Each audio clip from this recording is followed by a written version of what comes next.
तो महाराज सत्यरथ ने पहला प्रश्न पूछा कि विद्वानों बताओ ईश्वर कहां रहता है। तो सभी विद्वान अलग अलग जवाब देने लगे। किसी ने बताया कि ईश्वर वन में रहता है, किसी ने बताया ईश्वर मंदिर में रहता है, किसी ने बताया मस्जिद में रहता है, किसी ने गिरजाघर में, किसी ने कहीं। हर विद्वान का जवाब अलग अलग था। अब तो देखिए महाराज सत्यरथ कहने लगे कि विद्वानों, जब आप एक मत नहीं है तो मैं कैसे आपके प्रश्न का उत्तर सही मान लूं, मैं आपके जवाब को कैसे सही मान लूं। महाराज ने दूसरा प्रश्न पूछा कि बताओ विद्वानों, ईश्वर को कैसे प्राप्त किया जा सकता है। तो उनमें से हर विद्वान का अलग अर्थ था। कोई तपस्या के द्वारा बता रहा है, कोई भजन के द्वारा बता रहा है, कोई यज्ञ के द्वारा, कोई ज्ञान मार्ग, कोई भक्ति मार्ग, कोई सांख्य योग। हर विद्वान का अलग अर्थ था, अलग जवाब मिला। तो महाराज सत्यरथ फिर कहने लगे कि विद्वानों, मैं आपको कैसे सही मानूं, आपने तो स्वयं अलग अलग जवाब दिए हैं। जब आप जैसे विद्वान एक मत नहीं है तो मैं कैसे मान लूं कि आपका जवाब सही है। अब देखिए श्रोताओं, महाराज ने तीसरा प्रश्न पूछा कि ईश्वर क्या कर सकता है। तो फिर वही स्थिति आरंभ हो गई। कोई विद्वान कहने लगा कि ईश्वर मार सकता है, कोई कहता है जन्म कर सकता है, कोई कहने लगा सब कुछ ईश्वर कर सकता है। तो ये अलग अलग प्रश्नों के जवाब महाराज को मिलने लगे। तो महाराज उन प्रश्नों के उत्तर से संतुष्ट नहीं हो पाए और महाराज ने आदेश दिया कि इन सभी को, जो राजगुरु की लालसा में आए हुए हैं, इन सभी को कारागृह में बंद कर दिया जाए।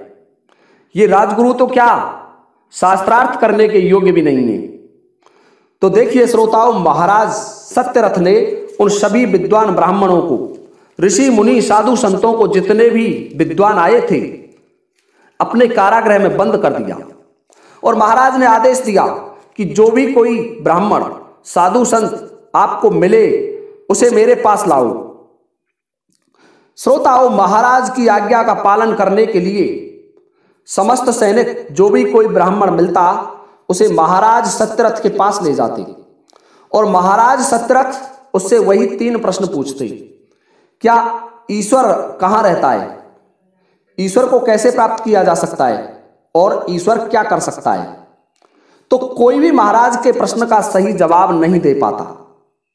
जब जवाब सही नहीं दे पाता तो महाराज सत्यरथ उसको पुनः अपने कारागृह में बंद कर देते। महाराज ने उन विद्वानों से एक पूरी जेल भर दी, कारागृह भर गया विद्वानों से, इतने विद्वान बंदी बना लिए। अब देखिए श्रोताओं, एक परम तपस्वी तेजस्वी साधु उसी मार्ग से जा रहे थे। बड़े विद्वान ऋषि थे और उस मार्ग से निकल रहे थे जहां महाराज सत्यरथ का राज्य चलता था। महाराज सत्यरथ के सैनिकों ने उससे पूछा कि गुरुदेव, आप क्या राजगुरु का पद स्वीकार करेंगे। तो वो ऋषि कहने लगे कि मुझे कोई राजगुरु के पद की लालसा नहीं है, मैं तो ईश्वर का जाप करने जा रहा हूं। कि नहीं, आपको हमारे महाराज के पास चलना होगा। यदि आप महाराज के 3 प्रश्नों का जवाब दे देंगे तो आपको राजगुरु नियुक्त कर दिया जाएगा। तो वो ऋषि कहने लगे कि नहीं पुत्रों, मैं राजऋषि या राजगुरु बनना नहीं चाहता, मैं तो ईश्वर का भक्त हूं, ईश्वर का भजन करना चाहता हूं, इसलिए मुझे राजगुरु के पद की लालसा नहीं है। परंतु उन्होंने जब बहुत आग्रह किया कि हमारे महाराज की जेल में अनेकों विद्वान बंद हैं, तो उस विद्वान ऋषि के मन में आया कि चलिए मैं चलता हूं। तो वह ऋषि महाराज सत्यरथ के दरबार में आए और महाराज सत्यरथ से कहने लगे कि राजन, तुम्हारे प्रश्नों का जवाब दीजिए, परंतु एक शर्त मेरी और होगी।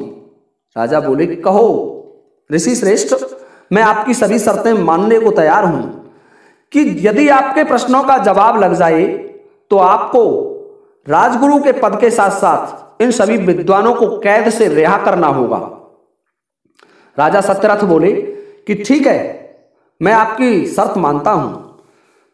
तो उस ऋषि ने कहा कि राजन, पूछिए आपके क्या प्रश्न हैं।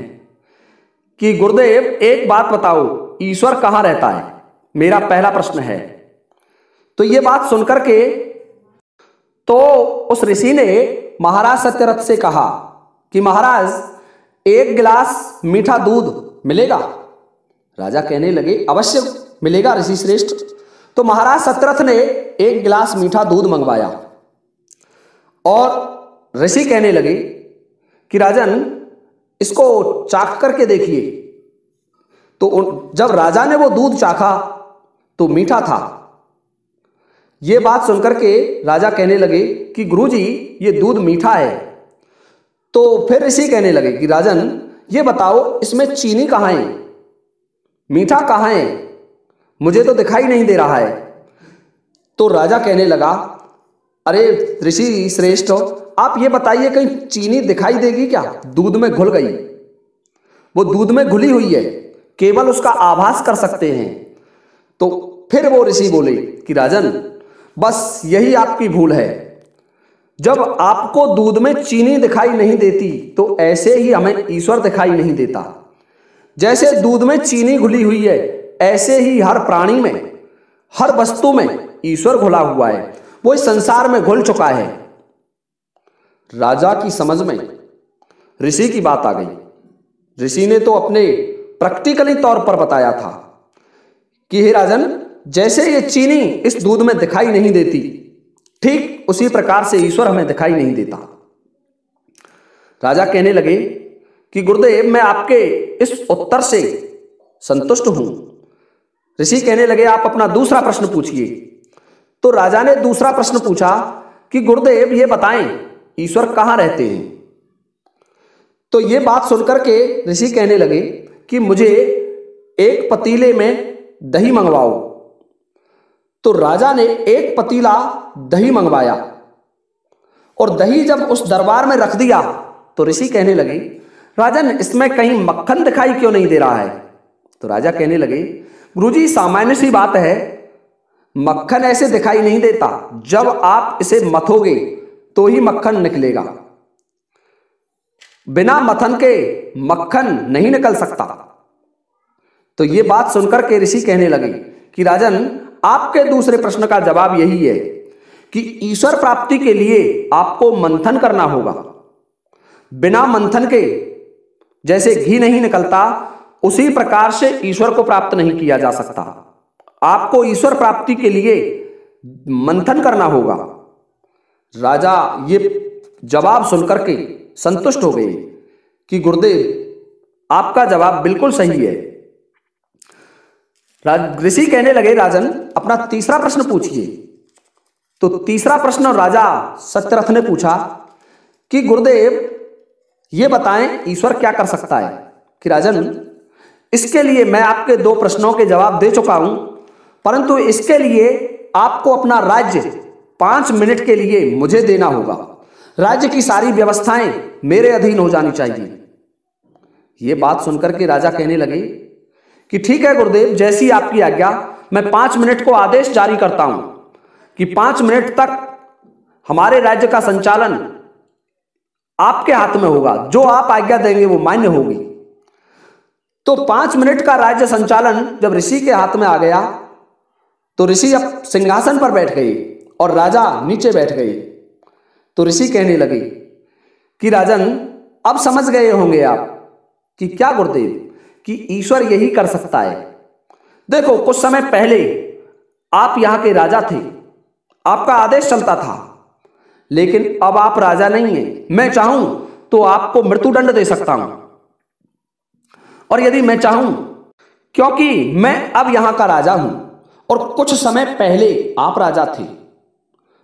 तो राजन, ठीक यही बात है कि ईश्वर किसी को राजा बना सकता है, किसी को भी रंक बना सकता है। ईश्वर जो चाहे सो कर सकता है। सारी चीजें ईश्वर के अधीन होती हैं। जब ये बात राजा सत्यरथ ने सुनी तो राजा सत्यरथ बड़े प्रसन्न हुए। श्रोताओं, राजा सत्यरथ ने उस महान ऋषि को अपना राजगुरु नियुक्त कर दिया और राजगुरु की शर्त के अनुसार राजा सत्यरथ ने उन समस्त विद्वान ब्राह्मणों को जो जेल में बंद थे उनको रिहा कर दिया और अपने लिए एक उपयुक्त राजगुरु प्राप्त कर लिया। तो देखिए श्रोताओं, ये था हमारा आज का वीडियो। यदि हमारी कहानी आपकी समझ में आई हो तो कृपया वीडियो को लाइक जरूर करें। इसी के साथ अब ये वीडियो समाप्त होता है। जय हिंद।